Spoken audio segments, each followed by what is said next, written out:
Okay, everybody, welcome to FWAP 5, Dispatches from Africa. And today we are in the skinning area of camp. If you're listening, it'd be great if you went and watched. If you're watching, bear with us while we explain what you're looking at. Or no, not that. If you're watching, bear with us when we explain what we're doing as though you're not watching. That makes sense? So, we're in the skinning area at the camp here. And we got a big skinning table made out of just rough hewn planks at working height. And allows a bunch of guys to get around a carcass to work on. They're right now skinning a sable antelope he's got big sweeping, like U-shaped horns. If you bent the U kind of open, maybe around 40-inch long horns. We're gonna find out. We looked at, how many sable did we look at? Dozens and dozens. Yeah, literally dozens. And this was the first one that the biggest we found, and the first one we found that was like what we were after. Yep. And so we were out in the field, maybe an hour drive from camp.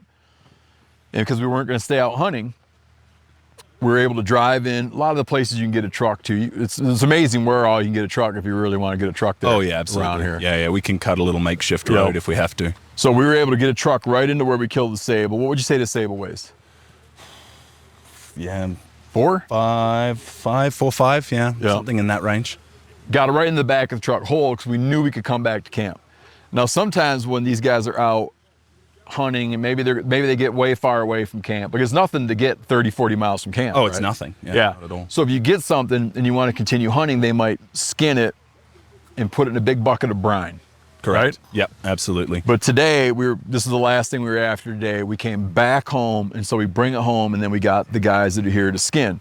So they got their skinning table, they got their gear, and they got a shed over here. Ready, Rick? Rick practiced this move. See how well he can do it. Ready? That is a predator-proof, hyena-proof shed where they dry skin, they hang meat in there, they put skulls in there, and it's just meant to be that it's got great airflow and shade, but stuff can't come around at night and easily get in there and steal everything out of there. So that's a super cool building. Back to over here. Morgan's gonna explain a little bit about the skinners, and these guys are skinners. Oh yeah, like that's professional skinners. It's an occupation. 100%. Yeah, they're an integral part of the team on safari. You know, obviously trophy care and meat prep as well is a core part of what we do. And so there is a profession called a skinner that we have 2 of them usually in camp at any given time, and their job is to completely take care of these hides, horns, skulls, all the associated trophy parts, but also the meat as well. You can imagine, I don't know, it's gotta be like low 80s right now. Yeah, something like that. Yeah, so 83, 84. The weather would be warmer than, like, day in, day out, it's much warmer than what most people in the US would consider like typical hunting weather, because we do a lot of our hunting October, November. Not for everybody, but for a lot of the country, you associate hunting season with temperatures overnight at or near freezing. Right? Daytime highs maybe in the 50s or 60s, occasionally in the 70s. Here it's much warmer, but very dry. And a thing that surprised me about this climate here is that the heat doesn't really matter that much because it's dry. Yep. And you can hang meat for long periods and of time. It's beautiful. Oh yeah, it's fantastic. Yeah, it's like dry aging. Once that crust forms on the outside of the meat, and we always hang them in a shady, well-ventilated place where they're getting some wind and some shade, but you can hang that meat, and once that crust forms on the outside, you can hang it for a remarkably long time, even in this weather. Yeah, there's like fresh. Zero smell, no flies. Bugs. It tastes wonderful. Yeah, you can just hang it. Yep. But the thing they worry about is, because so many people come, like I'm having this made out, like I'm keeping the whole skin on this thing, right? I could do anything I wanted to with this skin, the way I'm getting it taken care of. The hair would slip. Yeah. Right? Yeah, absolutely, yeah. So these guys, the way they're working, they're doing what's called, I don't know what they call it. The skinners are doing what I would refer to as clean skinning, meaning it's a slower process, but what they're doing is they're taking the hide and they're leaving zero meat zero fat. They're skinning it so it's coming off clean leather. That's right. Yep. Exactly. And they cut, like a lot of times if you're skinning a deer, picture you're skinning a white-tailed deer, right? In your garage or whatever, you got it hung up. And you pull, the hide peels away sometimes the membrane of muscle. Correct. Yep. You know? And if you were going to turn that to leather, that's got to come off. It does. They slice, they don't pull. They slice every ounce of skin is removed, so it's just clean leather. Yep, that's correct. And then they'll go through again after, and any tiny little fragments or little bits of blood or any remnants on there, gut juice, whatever, will be manually like scraped off. And then once they get it clean like that, in that room up there, they lay all that stuff out and salt it. That's right. And it gets dry like thin plywood. Yep, exactly. And then it'll be folded, kind of hammered, so it's a nice flat little package, almost like it could slide into an envelope. Yep. It's a really cool process. So can we, I'd like to ask, can you ask a couple of the guys that are skinners, like how long they've been at? How long they've had the profession? Absolutely. Samahani bwana, ana swali kuhusu kazi yenu. Ulifanya kazi kama hii kwa miaka ngapi? 35 years. Yeah. Sawa kabisa, nzuri sana bwana. Nimefundisha watoto wengi sana mpaka wamekwenda mpaka Namibia, South Africa wameenda kwa ajili ya kuwafundisha namna ya kuchuna na mara nyingine kama kiwanda kinahitaji juu ya kuvalisha hii tunafundisha wanakwenda pale wanafundisha na tunajaza kila kitu fila inajaa na mrudishia kama alivyo. Kwa hiyo uwezo nao wa kufanya hiyo kazi na kufundisha. Kwa hiyo nimefundisha muda mrefu tu, nimekaa na wanafunzi wengi tu hata wachuoni. Nimekaa na wanafunzi wa chuo kutoka Mweka Wildlife, nimekaa nao Pasiasi, nimekaa nao kwa muda mrefu. Kwa hiyo hii kazi mimi ni mtaalamu siku nyingi na sasa namalizia sababu nafundisha vijana. Kwa hiyo mara nyingine naweza kuitwa nafundisha vijana ili waendelee na hii kazi iwe endelevu. Nzuri sana. Asante bwana. Yeah, so he's been at it for 35 years. He's gone to multiple different countries to learn. Oh, really? Yep, South Africa, Namibia. He's also trained people from other places. He's gone to the National Wildlife College to train youth on the process. Oh, really? Okay. And he's brought up a lot of young people through this profession. And yeah, he's been a teacher and a student of this for 35 years. That's great. Yeah, I think Morgan was explaining to me about, like, in Tanzania, I'm guessing in many other African countries, to be a skinner in a camp, like a camp skinner, is an occupation that like being a chef, like being a trained chef. Correct.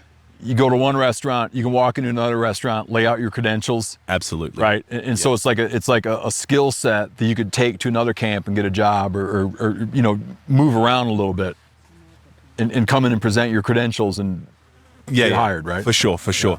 Yeah, they can really go into any of these safari camps with a resume like his, and you know the places he's worked and the things he's done. He's a serious professional.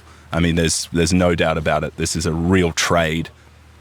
Can you ask who did he start learning from his dad or start learning from other skinners? Ulipokuwa kijana ulianza kufanya kazi hii lini na ulijifunza kutoka nani? Kutoka shirika la TAWI kwa Tanzania. Ndio tumekwenda kufundishwa baada ya wale maPH kutoka kutoka Mweka wakaja wanatufundisha kuanzia mwaka 87. Tukawa tuko hapo mpaka tulipofuzu na kupata cheti cha kukamilika kwamba tayari umeshakuwa skina na mbunifu kwamba mahali popote unaweza kufanya kazi. Kwa hiyo tukapata certificate, kwa hiyo unaweza kwenda mahali popote. Ndio naweza hapa kwenda Uganda nikafanya kazi, nikaenda South Africa nikafanya kazi kwa sababu tayari ninayo certificate ambayo inaniruhusu kufanya kazi mahali popote. Safi sana, asante. So he actually went to like the National Wildlife College to study there. Oh, I got it. So he didn't come up through the trade learning from any particular individual. He pursued it. Yeah, he pursued it, and then he went to Uganda and South Africa to really like hone his craft. Okay, great. Well, so that's how the skin works. The skull, like the skin comes off, it's clean skinned. As Morgan said, they then touch it up to make sure there's no fat, no bits of muscle or anything on there. It's just like what will become leather, and it's salted, and then it's shelf stable. Yep, correct. Right. the skull, they'll clean it up pretty good and they'll pack it. If you look down there, we have a warthog skull laying down there. They'll pack it in salt just to dry it out. So 0 flies on it, 0 odor. Yeah. And that can be taken care of later. Then the meat's kind of interesting that there's a bunch of different outlets for the meat. We, every night, when we got here, we were eating some meat that they had from other hunts. But we, every night, me, you, our crew, every night we eat the game animals that come in. 100%. All the guys that work here are at the same time eating game animals that come in. That's like lunch, dinner, right, is what's happening.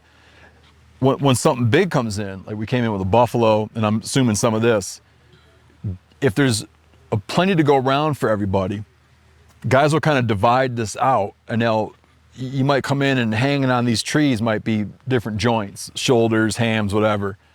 And what's not going to get used immediately gets cut into drying strips to make like there's some that's brined and can be made in like biltong, and some is just flat out dried. Yep.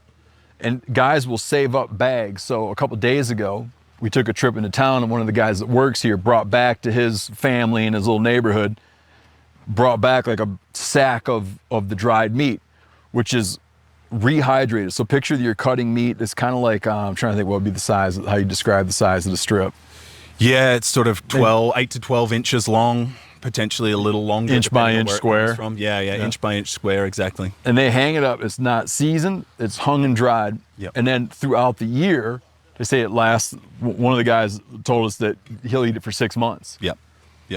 That meat, they cut up and just rehydrate it and cook it down, boil it, whatever, until it kind of comes back to life. It's pretty damn good. Yeah, it's really good. We ate it the other day. It was delicious. So it can't be used, what's not used fresh is dried like that. And what's kind of interesting, you see it's like a coveted item. Oh yeah, absolutely. And coming back here the day when we brought a buffalo in, coming back here, man, it was like everybody was bustling around.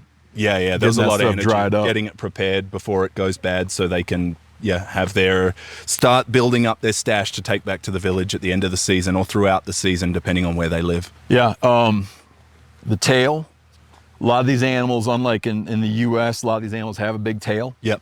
So we had like an oxtail soup off of buffalo.